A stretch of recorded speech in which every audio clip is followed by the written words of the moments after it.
Bien, bueno, damos inicio entonces a esta tercera jornada de este segundo encuentro de estudiantes de la ALF y con la mesa 5, renovaciones estéticas. Eh, bueno, lo que les pedimos como todos los días a los que todavía no lo hicieron es que completen en el enlace que vamos a poner en el chat sus datos en el formulario para poder tener los certificados, sobre todo para los asistentes, ¿sí? Ujú. Eh, y bueno, Bueno, vamos a empezar entonces con el trabajo de Laura Alonso de la Universidad Nacional de Mar del Plata. Eh, Va a comentar Analba Moreira de la Universidad de Córdoba, ¿sí? sí, Laura, el título de tu ponencia es La desestabilización del pacto de lectura en Claus y Lucas de Agatha Christoph. Bueno, si les parece bien, escuchamos como en las otras, las cuatro ponencias y luego vamos a hacer algunos comentarios y abrimos el diálogo para el debate. Ujú. Si Perfecto. quieres, Laura, puedes comenzar. Bueno, buenas tardes a todos primero. Eh, Mi ponencia se titula La desestabilización del pacto de lectura en Claus y Lucas de Agatha Christoph. El interés por esta obra literaria, por la obra literaria de Agatha Christoph, surge inicialmente en el marco de un proyecto que se desarrolla durante la cursada de la asignatura Taller de Escritura Académica que se da en la Universidad Nacional de Mar del Plata. Y fue a partir de este primer acercamiento que comencé a explorar con mayor detenimiento la producción de esta autora, lo cual me permitió justamente participar en el primer encuentro de literatura francesa francófona llevado a cabo en el 2024. Esta experiencia no solamente consolidó mi interés por la temática, sino que también sentó las bases para profundizar el análisis de la obra dentro del contexto de mi tesina de grado. En este sentido, la ponencia que voy a presentar constituye un adelanto y una parte constitutiva de esa investigación más amplia. La vida de Agatha Christoph se encuentra marcada por el destierro y el desarraigo. Su primer desplazamiento forzoso ocurre como consecuencia de la Segunda Guerra Mundial, cuando se ve obligada a abandonar su país natal, Hungría, y para instalarse en una localidad austríaca. El segundo exilio tiene lugar durante la Revolución Húngara de 1956, lo que la lleva a refugiarse en la zona francófona de Suiza.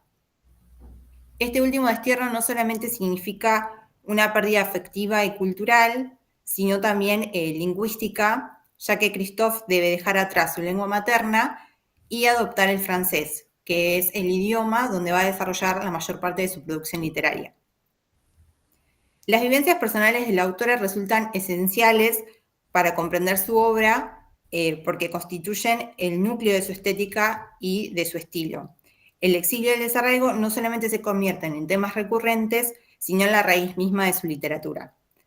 La sensación de doble pertenencia que es generada justamente por estas experiencias traumáticas se manifiesta en sus textos a través de personajes fragmentados o escindidos, que cuestionan su identidad o escriben como una forma de dar sentido a su existencia.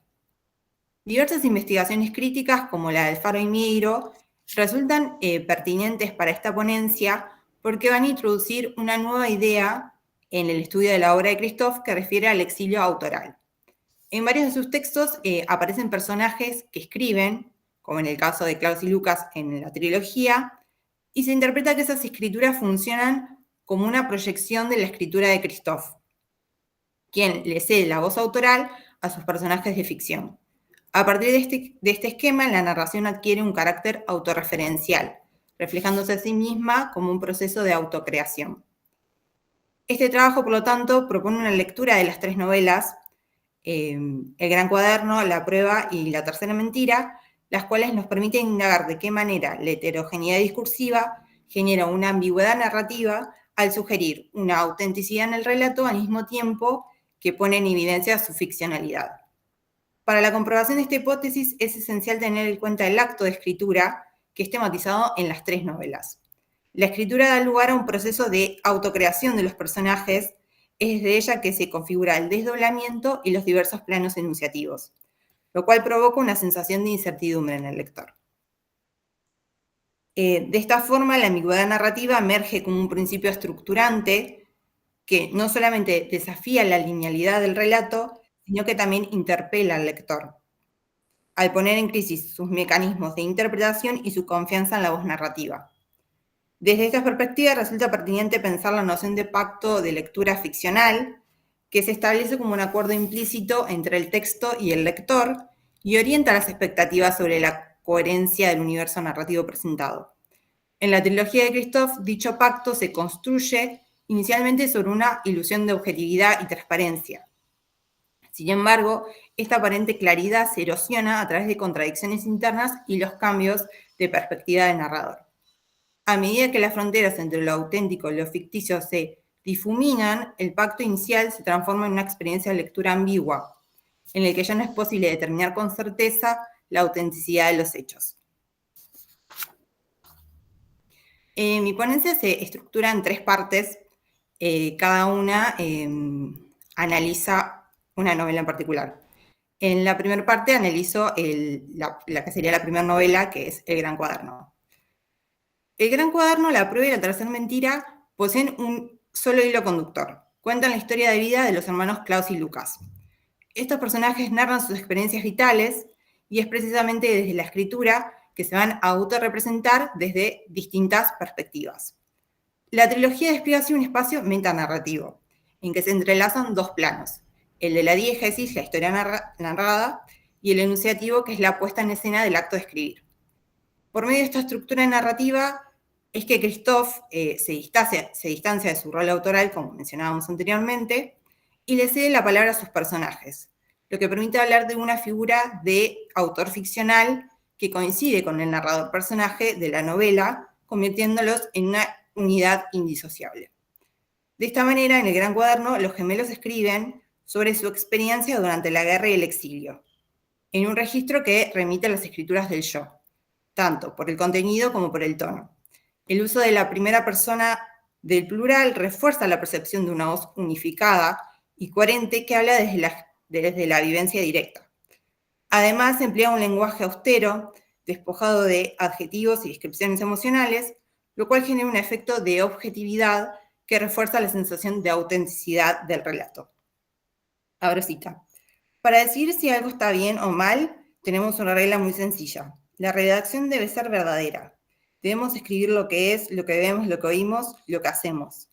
Por ejemplo, está prohibido escribir la abuela se parece a una bruja, pero sí está permitido escribir la gente llama a la abuela la bruja. Escribiremos comemos muchas nueces y no nos gustan las nueces porque la palabra gustar no es una palabra segura. Carece de objetividad y precisión. Las palabras que definen los sentimientos son muy vagas, es mejor evitarlas y atenerse a la descripción de los objetos, de los seres humanos y de uno mismo, es decir, a la descripción fiel de los hechos. Cierro cita. Estas reglas de escritura que los gemelos autoimponen son, como menciona Julia Ori, una elección estética y ética para mostrar sus experiencias sin embellecer, guiados únicamente por el principio de realismo textual. Así, en esta primera parte de la trilogía, se establece un pacto de lectura basado en la voluntad de veracidad, sostenido por la voz narrativa y por la figura del autor ficcional, narrador-personaje, entendida como una unidad.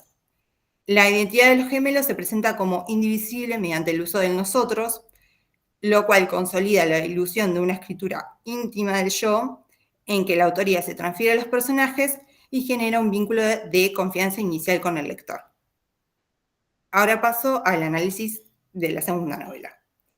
En La Prueba, el lector percibe una escisión significativa en la figura de los gemelos.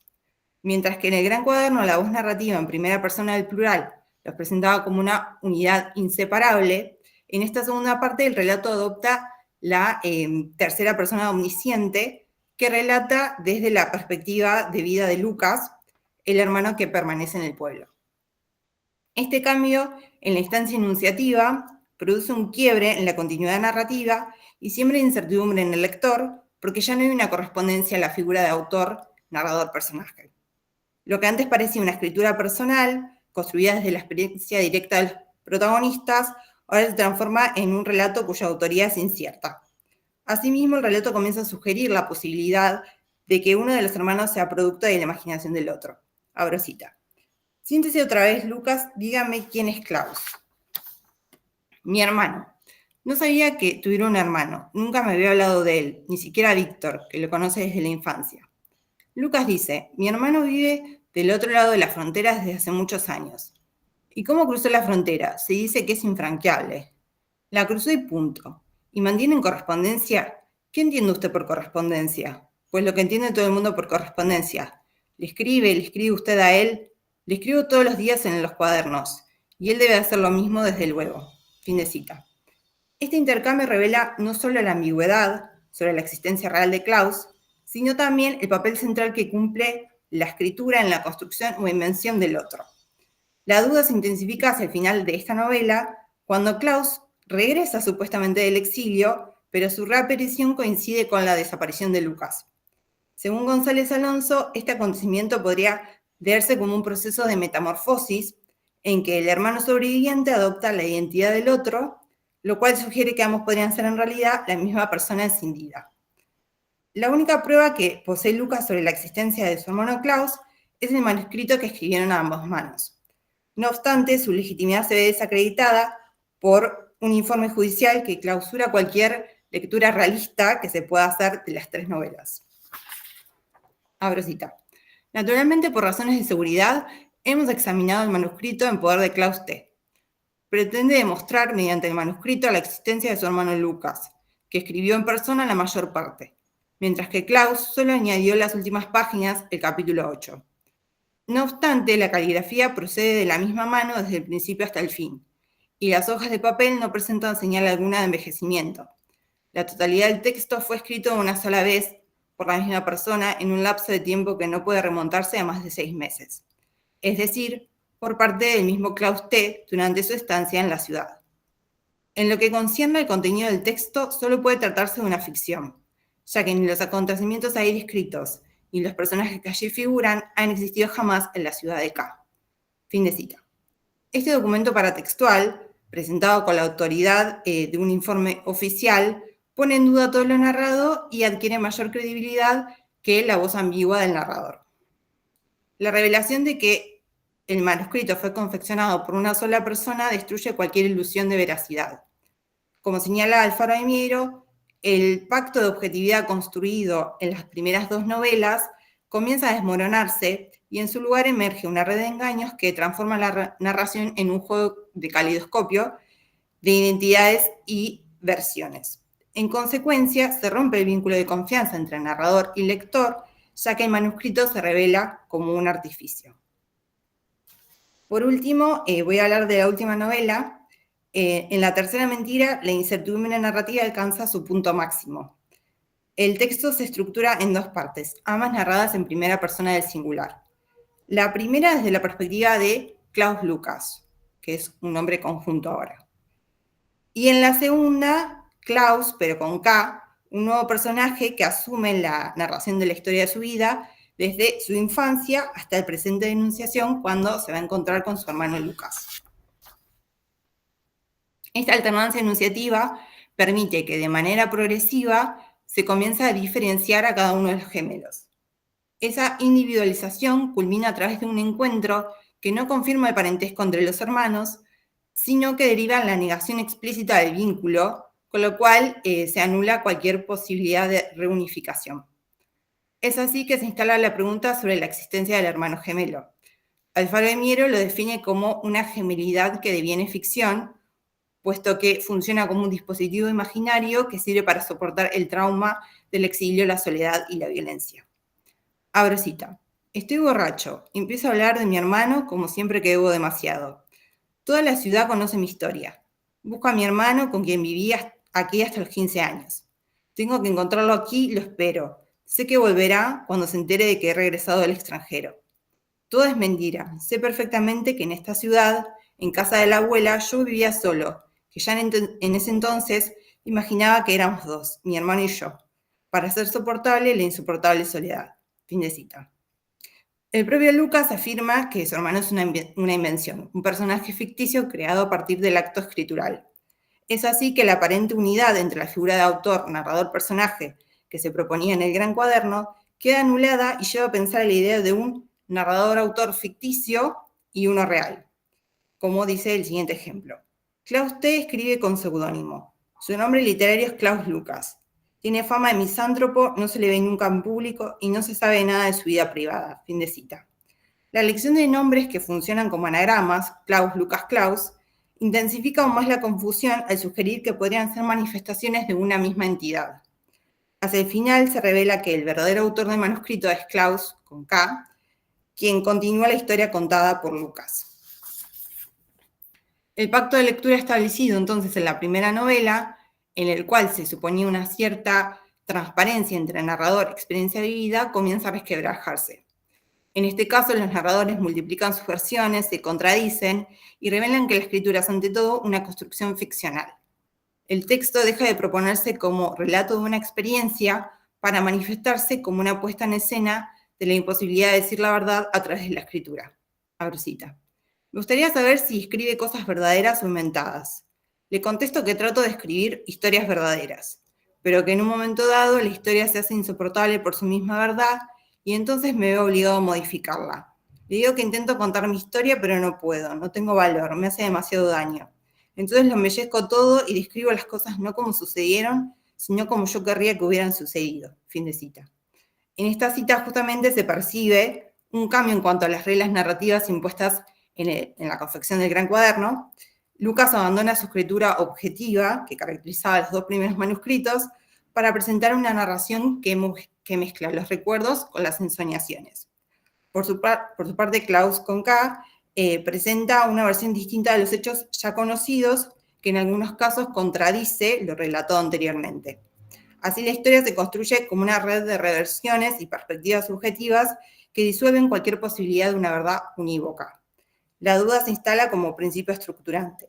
De esta manera, el lector queda suspendido entre versiones, incapaz de discernir si alguna de ellas es auténtica.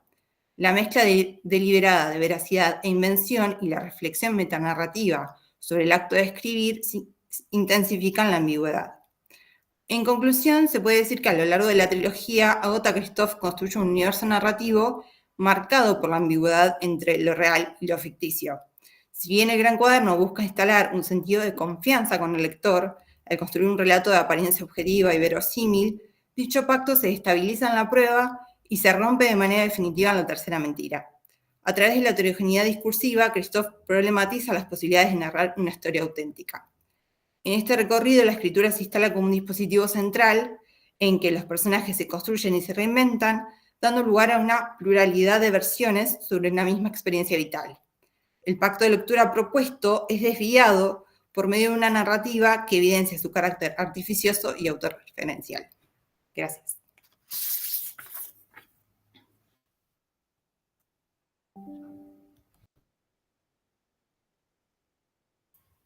Bueno, muchas gracias Laura por tu presentación. Muy interesante el trabajo. Ahora vamos a escuchar, vamos a hacer los comentarios luego. Si alguno tiene alguna pregunta, lo vamos a generar luego.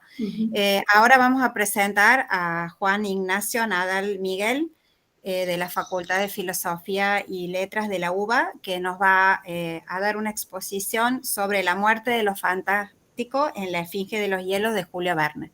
Te escuchamos. Perdón, Alba, interrumpo un segundito solamente para recordarles que por favor sean respetuosos de los tiempos para que puedan todos después también tener los comentarios y devoluciones, ¿sí? Gracias. Julia, son 15 minutos, ¿no es cierto? Sí.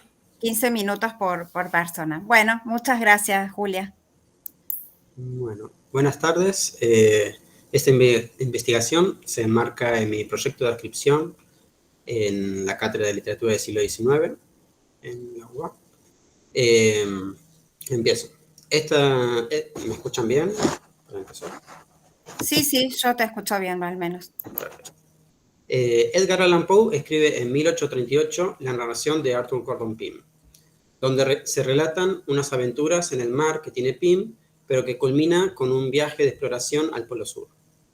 Allí empiezan a suceder cosas cada vez más fantásticas, animales blancos nunca vistos, vegetación extraña, agua con propiedades anormales y finalmente una enorme figura blanca que les abre paso a través de una cortina de vapor que cae del cielo mientras navegan en un mar ardiente, burbujeante e iluminado desde las profundidades.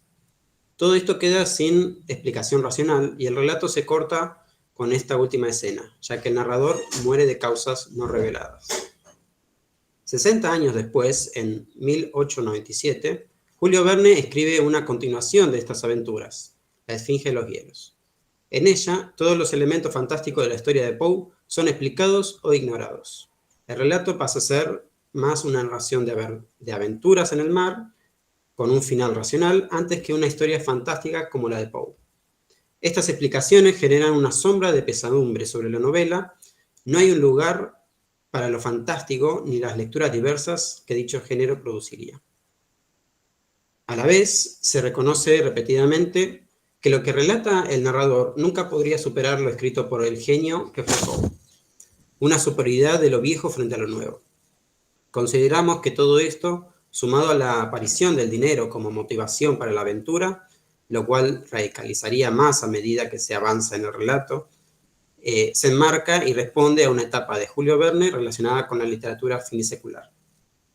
En este relato aparece el aspecto finisecular de la explicación científica de lo fantástico, pero ya no es la ciencia impulsora del progreso de la humanidad, como en los clásicos e iniciales relatos del autor francés, sino una ciencia y un capitalismo que consumen a sus personajes.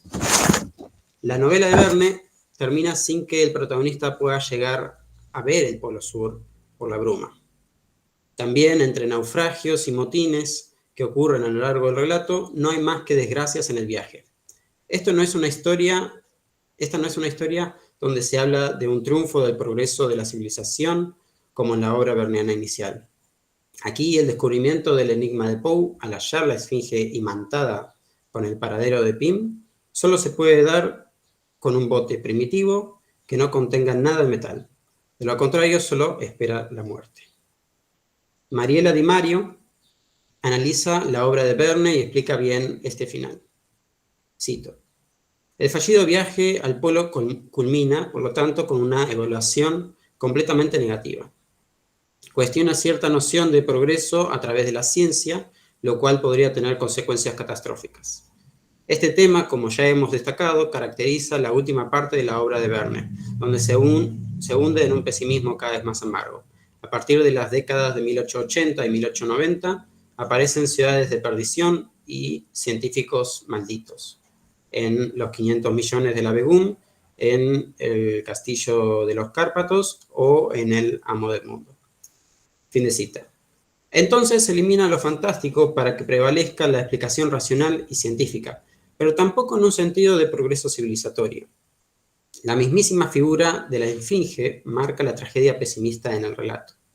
Recuerda la historia de Edipo, que en su viaje de descubrimiento de un enigma solo encuentra desgracias. A continuación, enumeramos algunas de estas explicaciones de lo fantástico que da Verne y llenan de vacío el relato. Los monstruos blancos que gritan Tekelili no parecen más que en anécdotas.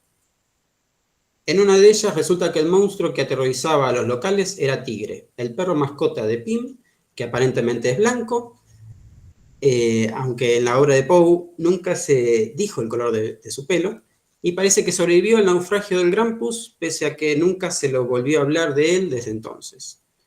La tribu de la isla Tzalal, con sus ciudades, desaparecida y destruida por un repentino terremoto y por el miedo al perro rabioso de Pym. Las aguas que no parecen agua, los minerales extraños, las plantas curiosas, no hay rastros de ellas por el terremoto. La isla de Tzalal pasa a ser un montículo árido de tierra y piedras, muy distinto de la tierra fértil y llena de alimentos vegetales y animales que describió Poe. Los jeroglíficos cavados en la tierra por manos imposibles en lenguas de 3 civilizaciones muy distantes entre sí, también destruidos por el terremoto. Nada fantástico queda para que los personajes de Verne atestiguen. Pasando a los más grandes misterios del escritor norteamericano, ¿Qué solución da Verne a la gigantesca figura blanca que le abre paso a Pym y a Dirk? Dirk arguye que no vio nada de eso. Quizás fueron imaginaciones de Pym, que escribió en su cuaderno. Cuaderno que inexplicablemente llega al bolsillo de Dirk justo cuando un iceberg lo separa del protagonista y lo hace ir en sentido contrario por acción de una corriente opuesta a la que iban en la canoa. Cuaderno que Dirk entregó sin leer a Poe, ya que no sabe leer, para que escribiera sobre la aventura. Ahora, ¿y la desaparición de Pym? Resulta que luego de quedarse solo en la canoa, llegó mucho tiempo después y sin provisiones, hasta la Esfinge tanto les costó llegar a la tripulación de la Albran. Ese fue su final. La pistola que tenía agarrada en la bandolera lo elevó y arrojó violentamente contra la montaña imantada. Si no murió por el golpe, murió de inanición, al no poder librarse de la opresión natural, lo que es más probable ya que su cuerpo siguió vivo produciendo uñas y pelo. Espantosa muerte, pero racional, al estilo Verne. Del mismo modo, la esfinge magnética, que aparece solo en el relato de Verne, tiene una explicación física y no mágica. Sería una rupes nigra, creencia antigua de una montaña imantada en los polos que diera sentido a las brújulas.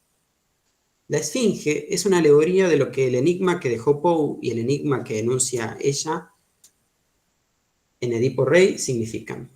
Ambos enigmas dan a suponer una respuesta fantástica. ¿Qué animal puede tener 4 patas en la mañana, 2 patas al mediodía y 3 patas al atardecer? Pero la respuesta termina siendo el hombre, una respuesta racional como la que Verne quiere instaurar ante lo que dejó Poe. Todo tiene una explicación natural. Incluso el autor francés viene a completar los detalles de esas regiones otrora fantásticas, pero dándole una verosimilitud geográfica. La isla Tatsalal existe, pero la describe como una isla antártica, árida. Verne expresa, apenas entran sus personajes en la región antártica, sus preocupaciones por separar lo real de la ficción en el relato de Poe. En otro momento de la novela, el señor Jeorling, rodeado por una bruma espesa, siente que va a tener alucinaciones, que finalmente va a poder ver todo lo fantástico que Pym vio, pero no. Súbitamente recupera la razón. Así, Verne es tajante en la línea racional que quiere que su novela tenga. Yendo aún más al fondo de la cuestión, constatamos que la fecha en que ocurre el terremoto, que arrasa con todo lo fantástico en la isla Tzatzalal, es la misma en la que la Albran llega a Malvinas, mediados de octubre de 1839, para alistar todo lo que necesitan para el viaje. Ese es el momento en el que el personaje principal acepta acompañarlos en su viaje al continente antártico.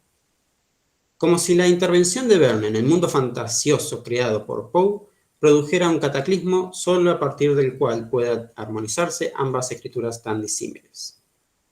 Dentro de este afán de pasar todo por la razón, Verne incluye como motivación para la exploración la cuestión económica. El señor Jeorling decide pagar de su bolsillo grandes sumas a los marineros del Albran para que no se amotinen y continúen la travesía. Cito: $2.000 que os serán entregados por cada grado que pasemos más allá del paralelo 84. Las sumas ganadas os serán entregadas a vuestro regreso. La mayoría de ellos, fin de cita, la mayoría de ellos no sobrevivirá. Nada más distinto que la tripulación de la Jane, motivada por el descubrimiento, el asombro, pero esto no le vendrá bien al personaje de Verne, ya que los marineros finalmente se amotinan sin importarles el dinero. Tan al extremo se va el señor Jeorling que preferiría comandarlos como si fueran sus esclavos. Y cito: ¿cuánto habría dado por ser el amo de la goleta? Si la hubiese podido comprar, incluso a costa de toda mi fortuna, y si aquellos hombres hubiesen sido mis esclavos a los que hubiera podido obligar a obedecerme a latigazos, nunca la Albran habría abandonado aquella campaña. Fin de cita. El narrador pasa de un sistema de sumisión capitalista a uno de completa esclavitud. Este devenir autoritario del hombre poseedor del dinero para la expedición es parte de ese pesimismo que Verne puso en sus últimas obras. Del mismo modo, Verne hace patente una diferenciación de clases entre los navegantes medianamente discernibles como individuos, de los navegantes del Albran. El señor Jeorling hombre de dinero, siempre se codea con los oficiales, todos medianamente discernibles como individuos, mientras que los marineros apenas son descritos, por lo que pasan a ser una simple masa de trabajadores irracionales, los cuales desde una mirada despectiva siempre están susceptibles a volverse contra los oficiales. Solo los oficiales son racionales, saben lo que hacen y por sobre todo terminan vivos. Todas las explicaciones enumeradas consumen al señor Gerling y a Dirk Peters.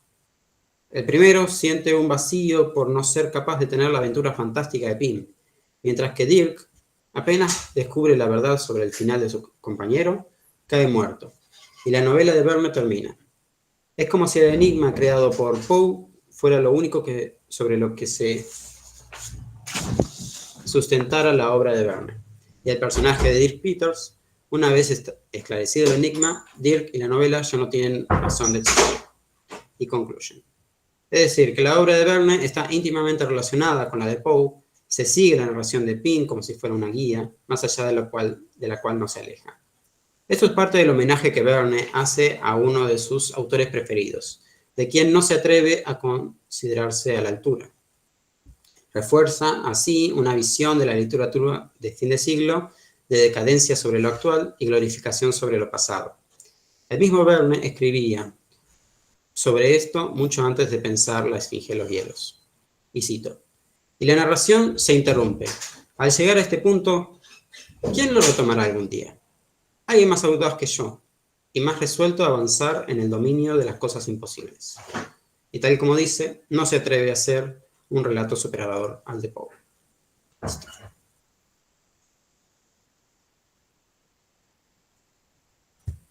Bueno, muchas gracias, Juan Ignacio. Ahora damos lugar a la tercera exposición, que está a cargo de Nuria Valdés. Ella pertenece a la Universidad Católica Argentina y, bueno, el título de su comunicación o de su trabajo es La teatralidad antiverosímil y el desplazamiento del espectador clásico en Le Roi s'amuse de Victor Hugo. Bueno, Escucha. hola, gracias. Hola a todos y a todas. Bueno, mi trabajo se titula, como ya indicó la profesora, La teatralidad antiverosímil y el desplazamiento del espectador clásico en Le Roi s'amuse de Victor Hugo. Está enmarcada en una adscripción a la Cátedra de Literatura Francesa en la Universidad Católica de Argentina. Y bueno, voy a proceder a leer para no perder el hilo. El romanticismo francés es un periodo cultural ubicado entre 1820 y 1850, cuyo surgimiento está vinculado a la exigencia de una renovación de la literatura nacional desde el interior de las clases cultivadas. Como explica Van Tieghem, los primeros latidos del romanticismo se dieron en grupos literarios cuyo principal rasgo común era la búsqueda de modelos fuera de la tradición clásica, así como su apertura a las literaturas extranjeras, específicamente española, alemana e inglesa, para encontrar dichos modelos. A sus albores, el romanticismo era una tendencia estética no unificada por motivos principalmente políticos. En el contexto de la Restauración, había románticos conservadores que mostraban ideas de renovación moderadas, por un lado, y románticos liberales, más radicales en el quiebre con el clasicismo, por otro. El carácter cada vez más unificado del grupo se acentuó y definió a medida que su ingreso en espacios oficiales generaba la resistencia de un enemigo común: la institucionalidad del gusto clásico. Fue en 1827, con la unión de los grupos La Muse Française y Le Globe, bajo un solo líder y bajo una sola tendencia política, cuando el romanticismo cobró estatuto de una escuela literaria unificada, bajo el nombre de Le Cénacle littéraire, o primer romanticismo. El joven Victor Hugo se había colocado como uno de los miembros más notables del grupo romántico conservador, La Muse Française. Sin embargo, con su viraje hacia una postura liberal de izquierda que renuncia a la misión de salvaguardar la tradición clásica francesa y se vuelve la cabeza del único romanticismo con una impronta liberal. Cito: Hugo passe de la droite à la gauche, le globe accueille cette évolution avec joie, elle raille les libéraux à Hugo et permet l'unité dans le groupe des romantiques. Es decir, Hugo pasa de la derecha a la izquierda, Le Globe recibe esta evolución con alegría, ya que Hugo y los liberales se agrupan permitiendo la unidad de los románticos. Estas condiciones del surgimiento del primer romanticismo o romantisme du Cénacle, hacen que cobre magnitud de lucha cultural, social y política con ecos de revolución. Victor Hugo defiende un ideario de absoluta libertad del genio literario que ya no admite tolerancia a las prescriptivas dramáticas del clasicismo. En consecuencia, el grupo del Cenáculo conduce una campaña para introducir el nuevo gusto romántico a los espacios oficiales de legitimación artística y literaria. Entre estos, el más prestigioso de todos, la Comédie Française. La Comédie Française era el recinto teatral dedicado desde su fundación a presentar e inmortalizar las obras del gran gusto clásico. Su compañía teatral se dedicaba exclusivamente a obras que se igualaban a Racine o Molière, o en su defecto, solo a las piezas de Racine y Molière. Como desarrolló Odile Krakowicz, la comedia era también el templo del gusto de la élite aristocrática y burguesa, la renovada clase dirigente de la Restauración. Frecuentar sus salas teatrales, en tanto hábito de consumo de las élites, era un mecanismo de prestigio para la aún pujante burguesía, que buscaba medios de representación política y social mediante las cuales pactar con la nobleza. En este marco coyuntural, el gusto clásico, así como las normas que lo conformaban, eran el capital cultural noble por excelencia, por lo cual pretender ingresar a sus espacios de legitimación en el contexto de la restauración monárquica solo podía ser entendido como revolución. Sin embargo, la época inmediatamente anterior a la explosión de la Revolución de Julio se desenvolvía como el contexto adecuado para hacerlo. Los teatros de Boulevard rebosaban gracias al éxito de nuevos formatos populares, notablemente el melodrama. Mientras tanto, las butacas de la Comédie se vendían cada vez menos, es decir, que el teatro clásico afrontaba una fuerte crisis económica. Un contexto favorecedor, por el contrario, para el grupo poético que abogaba por la renovación de la literatura francesa sin abandonar los ideales de maestría poética, es decir, sin sacrificarla en pos de un género económicamente exitoso como lo era el melodrama. En 1827, Victor Hugo había planteado las pautas poéticas del nuevo drama romántico en su prefacio de Cromwell. Sin embargo, no es hasta febrero de 1830, meses antes de la Revolución de Julio, que Hugo asume llevar la contienda al terreno de la comedia con el drama, del cual rescatamos más que nada un mito literario, Hernani. La batalla de Hernani, como hito del teatro romántico francés, cifra tanto su carácter anticlásico como su carácter socialmente disruptivo. Tal como lo cuenta Théophile Gautier en Histoire du romantisme, el enfrentamiento entre clásicos y románticos encubría también una polarización política entre conservadores y liberales. Como afirma Van Tieghem, para el 1830 no había liberal con gusto clásico ni conservador con gusto romántico en las salas teatrales. Sin embargo, el resto de la obra teatral de Hugo, que se extendió durante toda la década de 1830, no es considerada más que como un epifenómeno de este primer granito, como una sucesión de réplicas del gran sismo de Hernani. En el presente trabajo nos detenemos en la obra Le Roi s'amuse, tal como fue llevada a las tablas de la Comédie en 1832 y sometida a censura al día siguiente, como una continuadora fundamental de esta contienda. En el estudio de esta obra y de su infame representación, analizaremos el funcionamiento de un rasgo estético fundamental para la lucha del romanticismo por la imposición y legitimación de un nuevo gusto literario y por el desplazamiento del espectador clásico, la antiverosimilitud teatral. Sin descartar su inicial veneración y conocimiento del modelo clásico, Victor Hugo cultivó una teoría teatral que implicaba la transformación de dicho modelo desde su interior.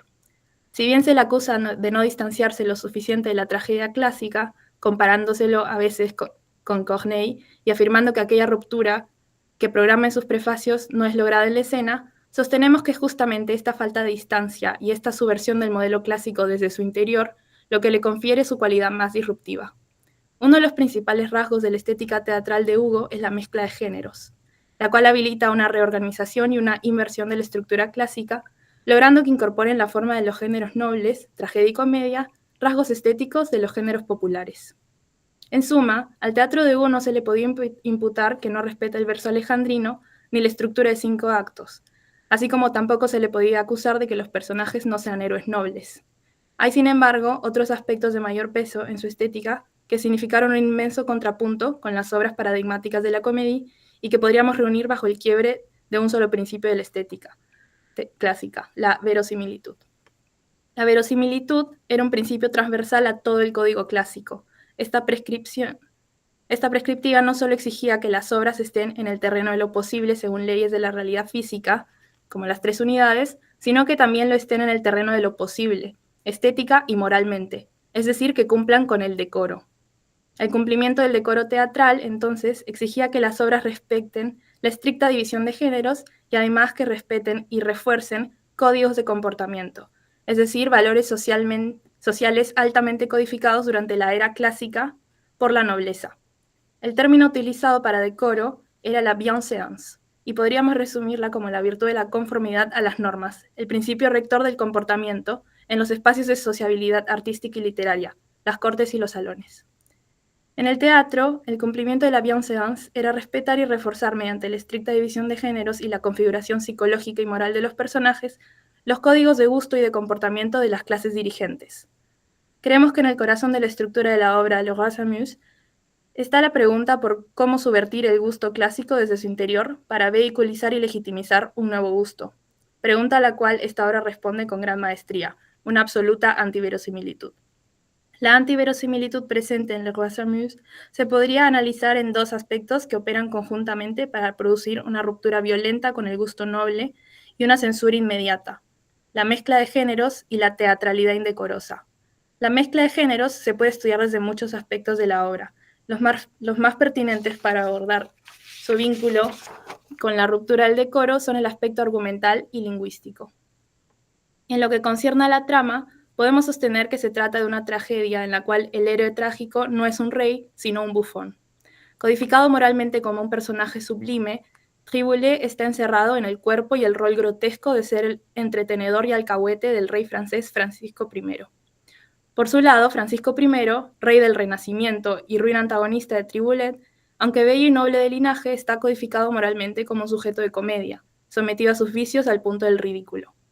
Esta inversión de la trama y del etos de los personajes puede ser interpretada alegóricamente como una anticipación de la poética social de Hugo.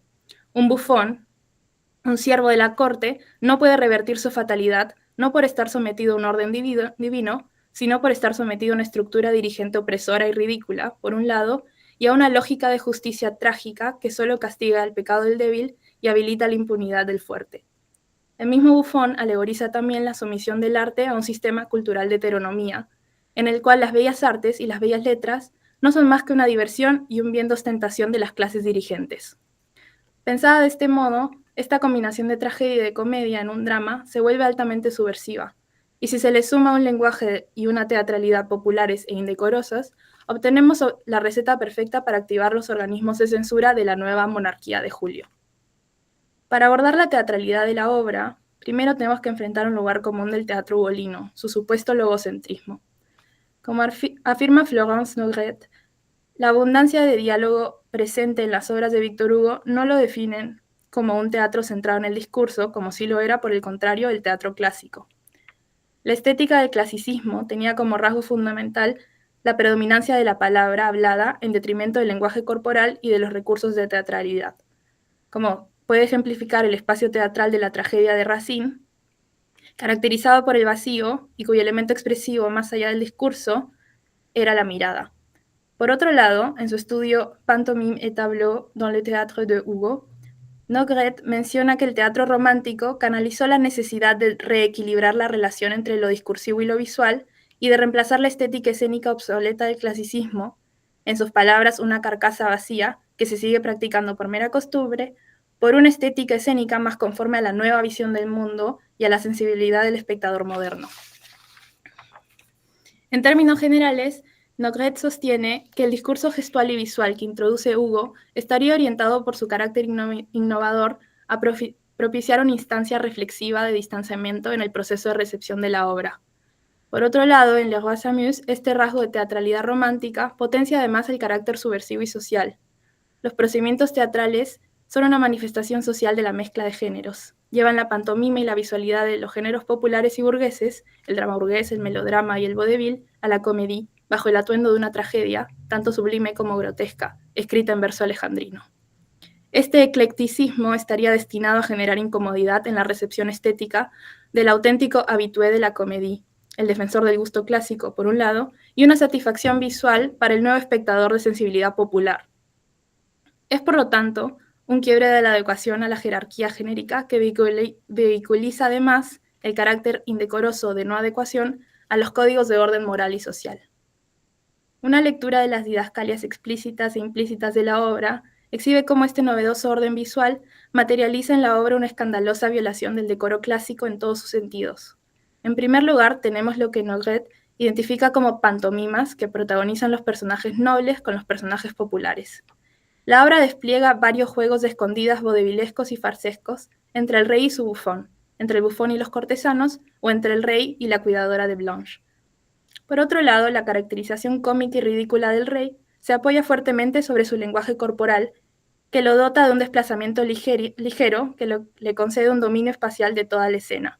Esta ligereza y facilidad de movimiento está orientada a la construcción de su carácter seductor, despreocupado, insolente y fanfarrón. Otro aspecto para resaltar es la codificación también farsesca, en cuanto a lo gestual, de la catástrofe. Esta acción destinada al clímax de la conmoción trágica era codificada convencionalmente con un registro grave y solemne a través de la figura retórica de la hipotiposis, en la cual el discurso suplantaba la imagen.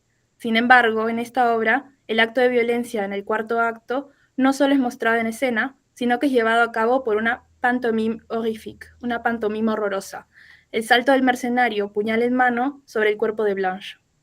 A esta vulgarización del momento más grave de la tragedia se le suma un desplazamiento de la gravedad y la tensión solemnes de la tragedia al proceso de anagnórisis que lleva a cabo el bufón sobre el final del quinto acto.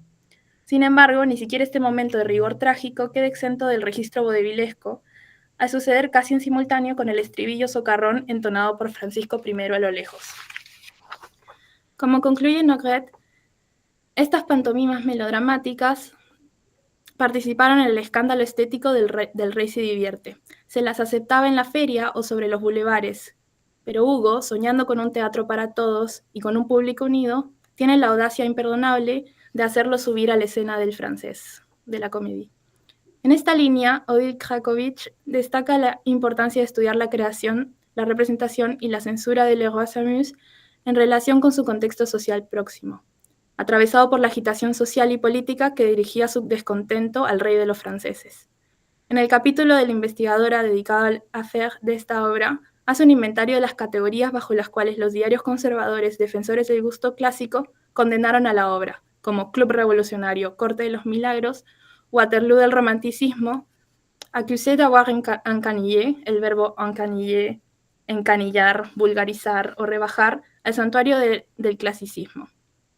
Estos adjetivos de carácter clasista, que apelaban al miedo por la revolución, se propusieron desprestigiar a la obra para garantizar su proscripción social, además de su prohibición legal. La representación de Leroy Samus exhibe, tanto en su estructura como en sus condiciones de recepción, un aspecto eminentemente social y político del proyecto de imposición de un nuevo gusto estético a cargo del primer romanticismo francés.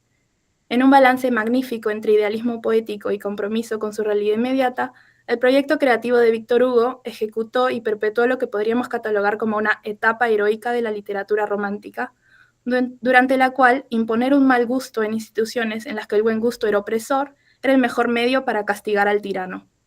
En estas condiciones sociopolíticas podemos afirmar junto a Hugo que el auténtico éxito era el fracaso. Muchas gracias. Bueno, muchas gracias, Nuria, por tu participación. Muy lindo tu trabajo. Julia, ¿seguís vos? Sí, si les parece, vamos a escuchar también a Agustina Vélez, así cerramos todas las ponencias y hacemos los comentarios al final, ¿sí? Perfecto, muchas gracias. Así que vamos a escuchar ahora a Agustina Vélez de la Universidad Nacional de Mar del Plata y su trabajo se titula Escribir a mis padres, el género biográfico tensionado en una mujer y el lugar de Annie Ernaux. Agustina, te escuchamos. Muchas gracias. ¿Se me escucha bien? Sí. Perfecto. Bueno, Sí. Arranco directo con el trabajo. La obra narrativa de la escritora francesa Annie Ernaux ha sido abordada principalmente teniendo en cuenta el procedimiento por el cual se emplean las vivencias propias como fuente de inspiración directa de la escritura. Por lo tanto, los estudios literarios se centran en un análisis basados en el género autobiográfico, que dan cuenta de un afán de transformar en escritura la vida y reflexionar sobre ella. De modo complementario se reconoce otra línea de trabajo que privilegia la noción de autoficción para advertir la separación de la mera referencialidad que implica ficcionalizar la propia historia. Y, por otro lado, la autosociobiografía se revela como un concepto empleado para analizar la manera en que la escritura de la vida permite desarrollar las características de una sociedad en un tiempo preciso. Sin embargo, el abordaje a partir del género biográfico no ha sido transitado, a pesar de que la novelista ha escrito textos cuyo objeto es la vida de otra persona. Así ocurre con El lugar y Una mujer. Ambas historias en las que la voz narradora desarrolla el proceso de escritura de la vida de cada uno de sus padres mientras atraviesa el duelo por sus respectivas muertes. Estas son las únicas novelas en las que la autora da protagonismo a la vida de alguien más, pero no se ha analizado su funcionamiento al dejar de considerarlas solamente autobiografías y tener en cuenta la existencia de una trama biográfica que transforma los mecanismos del texto. Entre los diferentes aspectos de las novelas que se pueden analizar desde este posicionamiento, se destaca el proceder de la voz narradora. Ella, desde un principio, enmarca la historia que confecciona de sus padres con múltiples reflexiones sobre el proceso de escritura y sobre las formas, las elecciones, los recortes y las dificultades que atraviesa en la elaboración. Estas zonas de metaescritura se asemejan en gran medida a lo que François Dos postula como el trabajo del biógrafo. La inserción que hace Annie Ernaux de este proceso que tradicionalmente sea previo y durante el transcurso de producción de una biografía no es verbalizado en las formas típicas del género. Sin embargo, estas novelas se caracterizan por la presencia de lo que Guðrún Guðmundsdóttir estudia a partir de un corpus de novelas en la que los hijos escriben sobre sus padres y llama la presencia de la biografía en la autobiografía. De manera que se tensionan los límites esperados de ambos géneros. Por consiguiente, a continuación, se indagarán los procedimientos que identifican a la voz narradora como la expresión textual autorreferencial de la figura del biógrafo. Ambos textos encuentran su origen extraliterario en la tragedia familiar. Según Guðmundsdóttir, este tipo de novelas usualmente se inician con la muerte de uno de los progenitores, que lleva al autor en una búsqueda de entendimiento de su propia identidad o la de ellos. Es un disparador lógico debido a que se presenta como un fin que permite tomar el control sin que el sujeto a retratar pueda interferir activamente en la escritura, lo que ofrece al autor libertad en su elaboración. En el lugar, la voz narradora expresa el impulso para empezar a escribir la historia de su padre de esta manera. Cito: Después, en el transcurso del verano, mientras esperaba mi primer empleo, pensé, tendré que explicar todo esto. Quería hablar, escribir sobre mi padre, su vida, y esa distancia que surgió durante mi adolescencia entre él y yo. Cierro cita. La muerte permite ver a la figura del progenitor como terminada, y por lo tanto, susceptible a ser examinada sin límites por la narradora. Una vez que la relación se interrumpe por la muerte, se puede tomar la distancia necesaria para estudiarla. Sin embargo, es aquí donde se encuentra una diferencia entre las novelas, que es expresada en Una mujer. Cito: Quizás haría mejor en esperar a que su enfermedad y su muerte se fundan con el curso pasado de mi vida, como ha sucedido con otros acontecimientos. Con la muerte de mi padre y la separación de mi marido, para tener esa distancia que facilita el análisis de los recuerdos. Pero en este momento no soy capaz de hacer otra cosa. Mientras la escritura del lugar comienza dejando transcurrir distancia temporal desde la muerte, lo que permite ver claramente la escritura como un sentimiento de deber para dar sentido a la vida del padre, esta cita de Una mujer da cuenta de un impulso similar al que recupera Dos sobre Claude Arnaud, biógrafo francés que describió su vocación de escritura como un deseo de huir de un yo que le resulta demasiado estrecho. Ante la insostenible situación de la existencia y la experiencia subjetiva, tanto Arnaud como Arnaud, en el caso de la novela de su madre, encuentran en la confección de las biografías una forma de escape hacia otro que permite desprenderse parcial o aparentemente del yo. El distanciamiento de la vivencia personal de la voz narradora se empieza a reconocer desde el planteo del origen de cada uno de los textos con la conciencia y la decisión de volcar la historia en la escritura. En Una mujer se expresa en el siguiente fragmento. Solo anteayer conseguí sobreponerme al terror de escribir en lo alto de una hoja en blanco, como principio de libro, no de carta a alguien. Cierro cita. Se llama el proyecto libro y se lo diferencia de lo íntimo y lo privado, de manera que la voz narradora se afirma como escritora y a la escritura como un oficio. Por lo tanto, hay conciencia de que lo que se inicia no tiene un propósito puramente sentimental, sino una búsqueda literaria. Es un proyecto que le permite evadirse y lidiar con la experiencia personal, pero solo es posible convirtiéndola en un punto de partida del trabajo, inspiración para el oficio. La voz narradora reafirma esta postura compartida por las dos novelas mediante la reflexión sobre el carácter que le dará a los textos. Cito: mi proyecto es de naturaleza literaria, puesto que se trata de encontrar una verdad sobre mi madre que solo puede alcanzarse mediante palabras. Es decir, que ni las fotos, ni mis recuerdos, ni los testimonios de mi familia pueden procurarme esa verdad, pero quiero permanecer, en cierta forma, por debajo de la literatura. Lo que busca la narradora en la elaboración de la novela no es desahogar sus emociones por el duelo, no volcar la experiencia en la escritura, sino construir una verdad sobre la figura de su madre y así distanciarse de la realidad personal. Esa pretensión de dar sentido y unidad a la heterogeneidad de una vida para sacar a la luz la verdad de un individuo es lo que François Dose llama la ambición del biógrafo. A su vez, este deseo del biógrafo y la profunda investigación característica del género es lo que causa que sean novelas difíciles de encasillar. Guðmundsdóttir postula que a pesar de no querer generalizar, la biografía sigue siendo heredera del positivismo y retoma para esto las consideraciones de Phyllis Fruss McCord sobre el vínculo heredero del género como disciplina científica de la historia, lo cual ha generado que se considere una literatura degradada. De manera similar, la voz narradora configura la escritura de una mujer en la disciplina literaria, pero inferior a ella. Esta idea es compartida y expresada claramente en El lugar. Cito: poco después me doy cuenta de que la novela es imposible.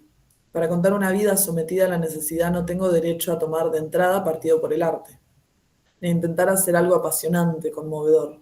Reuniré las palabras, los gestos, los gustos de mi padre, los hechos importantes de su vida, todas las señales objetivas de una existencia que yo también compartí. Nada de poesía del recuerdo, nada de alegre regocijo. Una forma de escribir liaría es la que me resulta natural, la misma que empleaba en otro tiempo para escribir a mis padres y contarles las noticias más importantes. Cierro cita. Así Annie Ernaux, en ambas novelas, plantea que la escritura que permitirá tomar la vida de sus padres y darles un sentido debe tener un carácter específico. Se despoja del embellecimiento poético de los hechos y las escenas. La construcción no es entonces puramente artística, dada la importancia que le concede a este intento de indagación histórica. El hecho de retomar ciertos modos del género biográfico y la utilización de un lenguaje desprovisto de expresiones intensas de sentimentalismo y afecto da lugar a la posibilidad de un retrato objetivo de sus padres. Por consiguiente, la narradora reconoce que la complejidad de su novela se debe al privilegio de una búsqueda casi científica de una verdad de los individuos biografiados por encima de los intentos de embellecer la forma y conmover al público.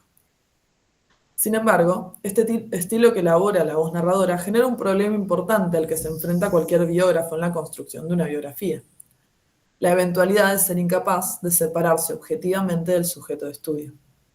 Dose considera que este dilema se da por la implicación sentimental que genera el largo proceso de investigación previo a la escritura. Pero, a pesar de que en la novela de Ernaux el problema existe, la razón tiene un matiz distintivo. Cito: esta forma de escribir, que me parece ir en el sentido de la verdad, me ayuda a salir de la soledad y la oscuridad del recuerdo individual por el descubrimiento de un significado más general. Pero siento que algo en mí se resiste. Querría conservar de mi madre imágenes puramente afectivas, calor o lágrimas, sin darle sentido. Este sentimiento también es compartido por la narradora del lugar. Cito: escribo despacio. A medida que me esfuerzo en desvelar la verdadera trama de una vida dentro de un conjunto de hechos y de decisiones, tengo la sensación de que pierdo el verdadero rostro de mi padre. El retrato tiende a ocupar todo el espacio, la idea a avanzar por sí sola. Si por el contrario dejo deslizarse las imágenes del recuerdo, vuelvo a verlo tal como era su risa, su forma de andar. Me lleva de la mano a la feria y las norias me aterrorizan. Todas las señales de una condición compartida con otros me resultan indiferentes. Una y otra vez me obligo a apartarme de la trama de lo individual. Cierro cita. La voz narradora se ve conflictuada en un doble impulso en su escritura. Por un lado, como se desarrolla anteriormente, la búsqueda de dar sentido a la compleja vida y personalidad de sus padres, núcleo a partir del cual se componen las novelas. Este primer elemento es lo que lleva a Fateme Tutusyan y a Sorena Sehi a proponer que estas dos novelas son las únicas en las que Annie Ernaux intenta separarse de su discurso subjetivo y realiza una construcción de lo que ellos llaman relatos objetivos. Se tiene como propósito tomar esa imagen de sus padres que habita en su mente y observarla objetivamente, como un sujeto de estudio librado del afecto del recuerdo. Por consiguiente, poder realizar un examen minucioso de todo aquello que le permita reconstruirla y darle algún sentido posible. No obstante, por otro lado, se presenta una gran dificultad para distanciarse. En la biografía, según Doce, esto sucede principalmente por el peligro de pérdida de la identidad propia al sumergirse en la identificación y empatía con el individuo a investigar. En el caso de las novelas de Annie Ernaux, el problema no viene dado por la investigación, sino por la relación imborrable entre los padres y su hija. Guðmundsdóttir rastrea que las novelas de su corpus, que incluye una mujer, poseen una intención interna entre representar objetivamente y no dejar de lado la importancia sentimental de los eventos, es decir, una lucha entre lo público y lo privado. Por esta razón, no se consigue generar la separación necesaria que elimine las emociones de las escenas. El vínculo entre la voz narradora y sus sujetos es tan fuerte que incluso en la novela sobre su madre expresa el deseo de permanecer en la ignorancia y tan solo conservar las sensaciones evocadas por los recuerdos sin la necesidad de intelectualizarlos. De manera que se destabiliza el propósito original de escritura. En la cita del lugar, a su vez, se puede dar cuenta de que la dificultad por distanciarse también se relaciona con algo contrario a lo que planteó Doce. El peligro está en perder la identidad del padre, es decir, del sujeto, y no del yo narrador. Uno de los aspectos que refuerza este segundo impulso de mantener lo sentimental es la selección de fuentes. La voz narradora marca ciertos límites en su investigación y su recolección de fuentes. Por un lado, en una mujer hay un recorte claro, cito: hace unas semanas una de mis tías me dijo que mi madre y mi padre al principio, cuando salían juntos, se veían en los servicios de la fábrica. Ahora que mi madre ha muerto, no querría enterarme de nada más que lo que sabía cuando estaba viva. Cierro cita. En tanto su propósito de escritura, la narradora se posiciona desde un lugar privilegiado por la facilidad de alcance de una gran cantidad y calidad de fuentes que le permite el hecho de ser la hija de los sujetos biografiados. No obstante, no hay interés por recuperar aquella información que no existiera en su mente previo a la muerte. Esto manifiesta un quiebre con lo que Doce describe como el trabajo del biógrafo, ya que en el afán por construir una visión completa y verdadera del sujeto, el escritor se encuentra frente a un imposible e inacabable trabajo de abarcar todas las fuentes que existan, y aún así se sumerge en la ilusión de intentar conseguirlo. En este caso, la narradora se niega a este método. La selección de contenidos, anécdotas, fotos y recuerdos que conforman la historia dan cuenta de que, a pesar de afirmar a lo largo del texto que busca llegar a una verdad de quién era su madre, hay una verdad voluntariamente sesgada de esa construcción. En la novela sobre su padre existe un recorte más profundo sobre esa gran cantidad de fuentes. Cito: la memoria se resiste. No podía contar con los recuerdos que me trajera el chirriar de la campanilla de una tienda vieja o el olor del melón demasiado maduro, porque en esas cosas solo me encuentro a mí mismo. Y mis vacaciones de verano, el color del cielo, el reflejo de los álamos de Weiss cercano, no tenía nada que enseñarme. Es en la manera en que la gente se sienta y se aburre en las salas de esperas, se dirige a sus hijos, se dice adiós en los andenes de estaciones, donde he buscado el rostro de mi padre. A pesar de que se destacan ciertos aspectos de la memoria por considerarlos más propios de la narradora que de su padre, las fuentes se vuelven incluso menos fieles a ese hombre real que se buscaría retratar en una biografía tradicional, porque el lugar que ella piensa apto para buscar a su padre son las sensaciones y las ideas que despierten escenas de extraños, en las que la narradora es un testigo. Las fuentes no importan en tanto a su fidelidad al sujeto extratextual para dar una visión completa de los individuos, porque lo que se termina construyendo no es una verdad absoluta, la esencia de esos padres de carne y hueso, sino quiénes fueron y son todavía a ojos de la narradora. En conclusión, el análisis de Una mujer y el lugar de Annie Ernaux, a partir de una perspectiva atenta a la presencia del género biográfico, favorece un estudio sobre los procedimientos de la voz narradora que permite profundizar sobre su labor literaria. A diferencia de las lecturas generadas desde las perspectivas autobiográfica, autoficcional y autosociobiográfica, el foco se desvía del análisis social y de lo íntimo autoral para adentrarse en las zonas de metaescritura, en tanto reconocimiento de la identidad de escritora, y la elaboración del texto. De esta manera se pudo advertir el rol de biógrafa que adquiere al reflexionar en distintas zonas sobre los problemas y las decisiones que toman los escritores de biografías. En este caso, la narradora expone el motivo por el cual inicia su escritura, el propósito literario de construir una verdad acerca de sus padres, el conflicto constante entre la indagación profunda y objetiva de los recuerdos, el deseo de permanecer en la superficie de lo afectivo y emocional, y así también el recorte de fuentes seleccionadas para dar forma a su propia concepción de la verdad de sus padres. Además, se reconocen las desviaciones profundas sobre los límites genéricos al momento en que una autora hija inserta en un texto aparentemente autobiográfico una trama dedicada al relato biográfico de sus padres, lo cual invita a generar nuevas lecturas sobre las transformaciones que implica pensar estos textos como una zona intermedia que no se centra totalmente en el yo autoral, pero tampoco se reconoce como una novela sobre un otro distante. Muchas gracias. Bueno, muchas gracias, Agustina, por tu participación. Bueno, yo solamente voy a hacer un pequeño comentario por el tiempo que disponemos, sobre los 3 trabajos que yo me tocaba comentar. Me pareció, Laura, muy interesante tu trabajo, muy interesante el análisis de cada una de las obras de la trilogía, poniendo el acento sobre el establecimiento del pacto, la duda y luego la ruptura. Quería consultarte, antes de sugerirte algo, si dijiste que este trabajo forma parte de un trabajo macro que estás realizando.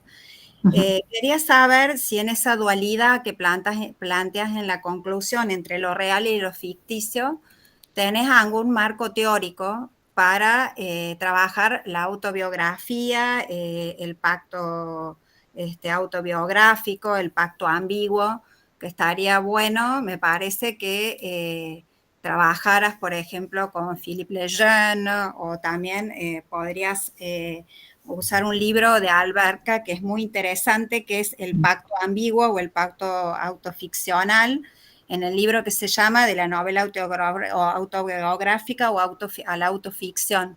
No sé si has tenido en cuenta esa bibliografía para tu análisis macro. Sí, la busqué, la leí también, pero decidí en esta instancia no incluirlo porque como es algo más corto, lo que teníamos que presentar, preferí quedarme más que nada con los conceptos que ya venía trabajando y no con un marco teórico de un autor.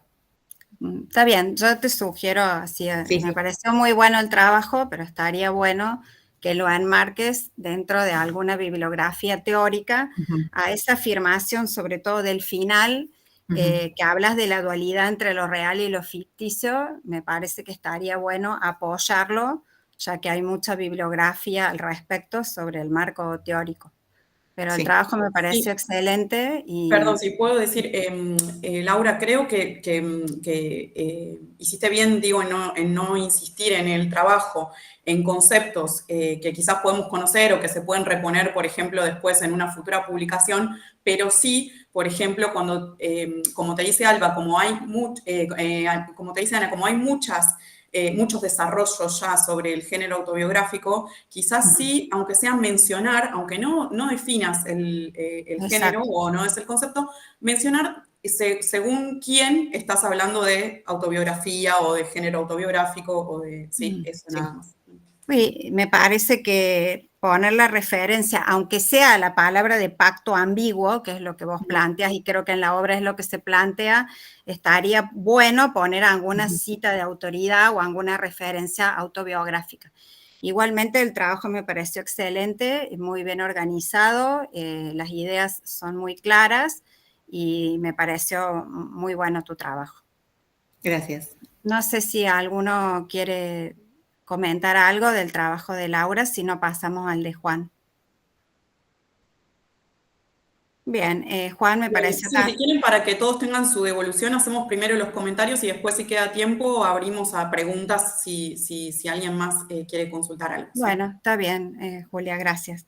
Bueno, tu trabajo también me pareció muy interesante. Yo te quería consultar, Juan, si este trabajo forma parte de un trabajo mayor o es, digamos, cuál es la génesis de este trabajo, y si has considerado el libro de Michel Serres, que es bueno, yo creo que lo debes conocer, a Michel Serres, que justamente escribió un libro sobre Jules Verne, La science et l'homme contemporain, y justamente él ahí dice, que era lo que yo me gustaría preguntarte, o por lo menos agregarte, como para que lo pienses en vistas a que vos estás haciendo un trabajo de investigación sobre ese tema, donde él dice justamente que no elimina lo fantástico, es una cita de Michel Serres, ¿no es cierto?, sino que lo transforma.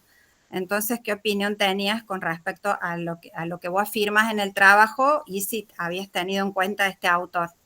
No lo había tenido en cuenta, lo voy a buscar y ahí. Porque en mi proyecto de descripción yo me enfoco más en Poe, más que en Julio Verne. Más en Poe. Por eso era también la pregunta. Hice más sobre Verne. Que es interesante también lo que dice, porque él dice que no lo elimina, sino lo transforma en una forma narrativa fundada en el conocimiento científico, que me pareció bastante interesante, al menos para que lo pienses desde la opinión de otro crítico, que a lo mejor podés no estar de acuerdo, pero estaría bueno también tener digamos, esa opinión, como para tener también otro marco bibliográfico como para poder discutirlo. Pero Te pido, si me podés escribir abajo cómo es el apellido de Michel. Michel Serres. También él se dedica a la didáctica, es un hombre que también se ha dedicado a la didáctica, pero también ha escrito un... Sí, Ana, si querés puedes dejarle la referencia en comentarios para que todos lo puedan tener.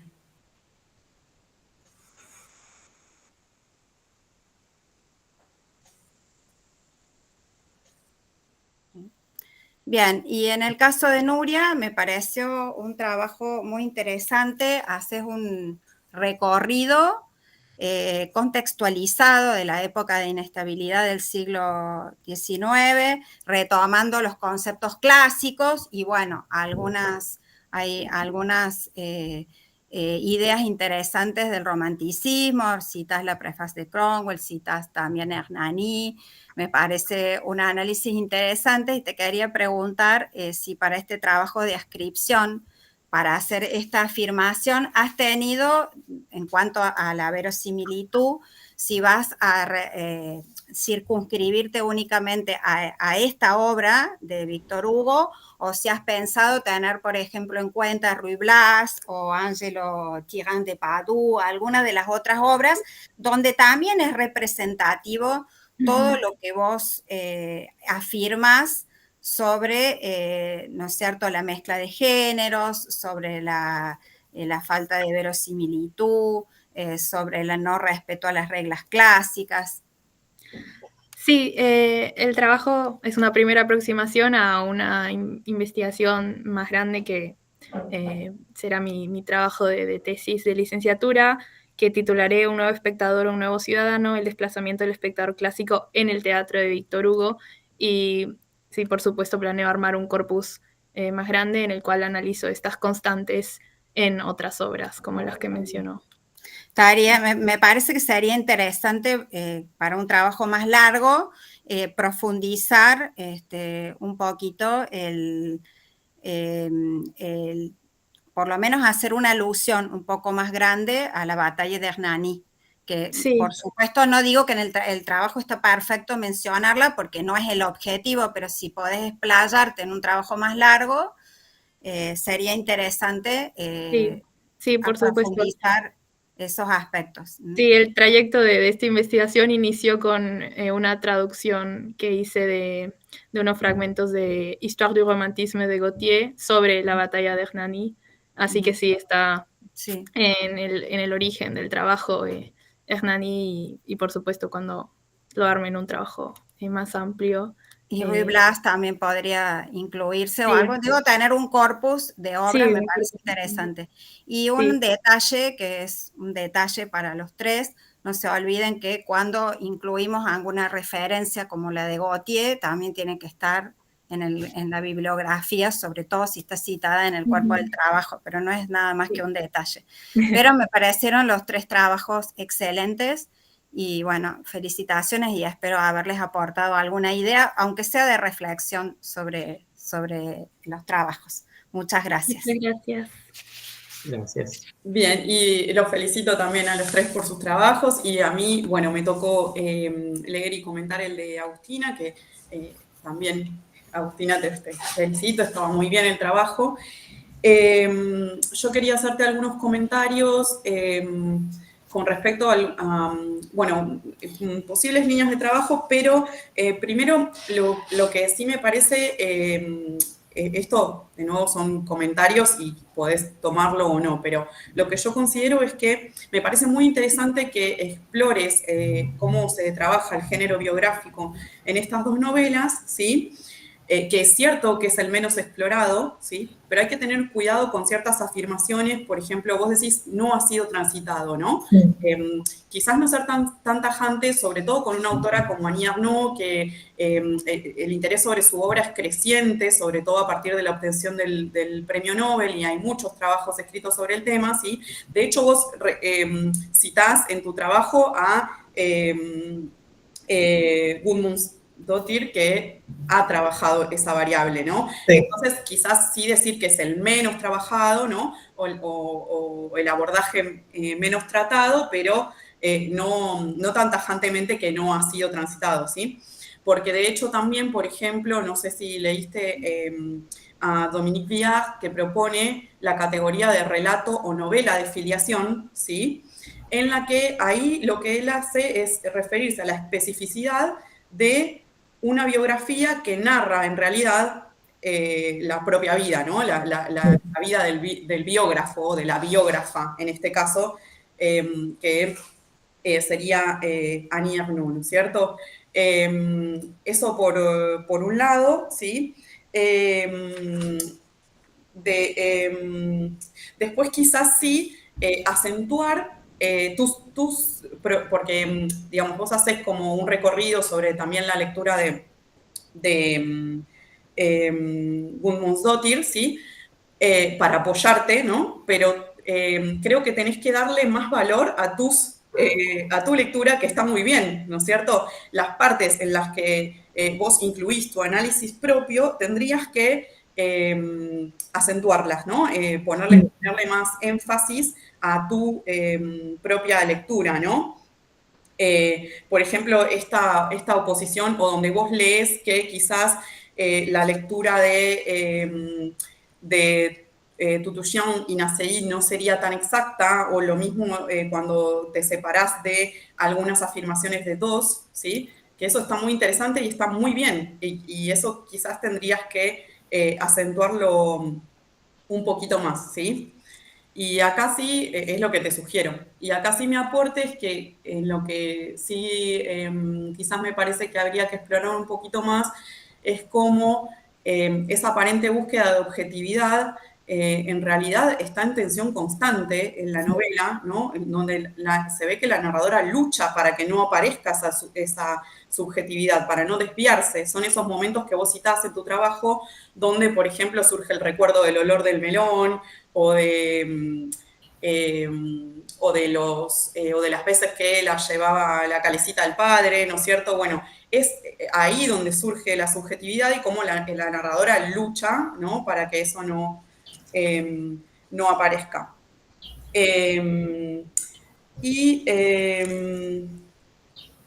Finalmente, lo que sí quizás puedes agregar o explorar en trabajos próximos es un aspecto de la biografía que creo que no trataste en el trabajo, quizás por un espacio de límite, sino que Annie Ernaux se separa también de la biografía en el sentido de que la biografía como género no responde a una linealidad cronológica que la obra de Annie Ernaux no tiene, ¿sí?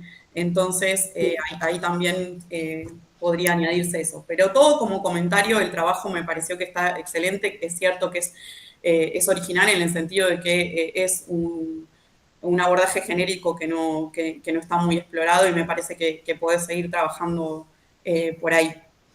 Sí, que en realidad lo que me pasó fue, este trabajo es de la misma forma que Laura, nace en una materia. Yo tengo de profesora Francisco Aiello, que nos dio para que analicemos la obra de Ernaud, y nace de la frustración de que yo quería analizar una parte bien específica de la novela y no podía encontrar trabajos que hablen de eso. Buscaba y decía, todos están hablando de la parte autobiográfica y nadie me está hablando de esto.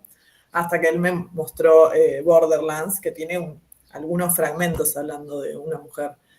Y no sabía qué nombre ponerle a la categoría. Entonces me tomé el arte de la biografía de François II para tomar un marco y decir, bueno, rompe con todo esto igual, pero es el marco que me sirve. Pero no. No, no lo tomes como, yo todo me pareció No, súper para interesante y que está muy bien tu trabajo, solo como aportes para que puedas seguir a partir de ahí profundizando, desarrollando un poquito más estos aspectos. Y sobre todo sí que quizás este término de Dominique Villard te interese y te pueda servir porque este concepto, ¿no?, de relato o novela de filiación, porque creo que es más específico sobre lo que vos te interesa analizar, ¿no?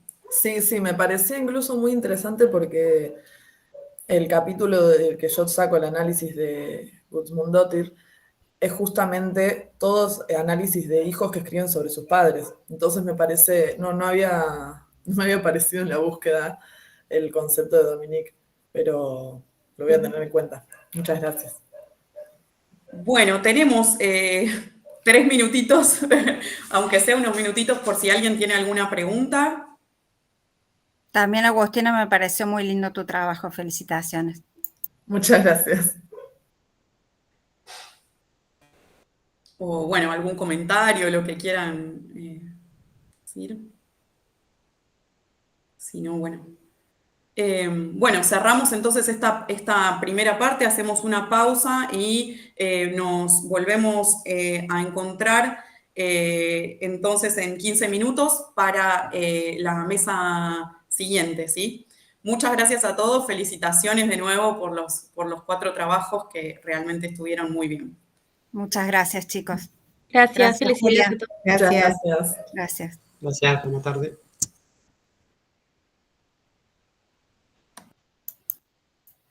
Julia, Perdón. Cecilia, que yo no me puedo quedar ahora porque tengo clase.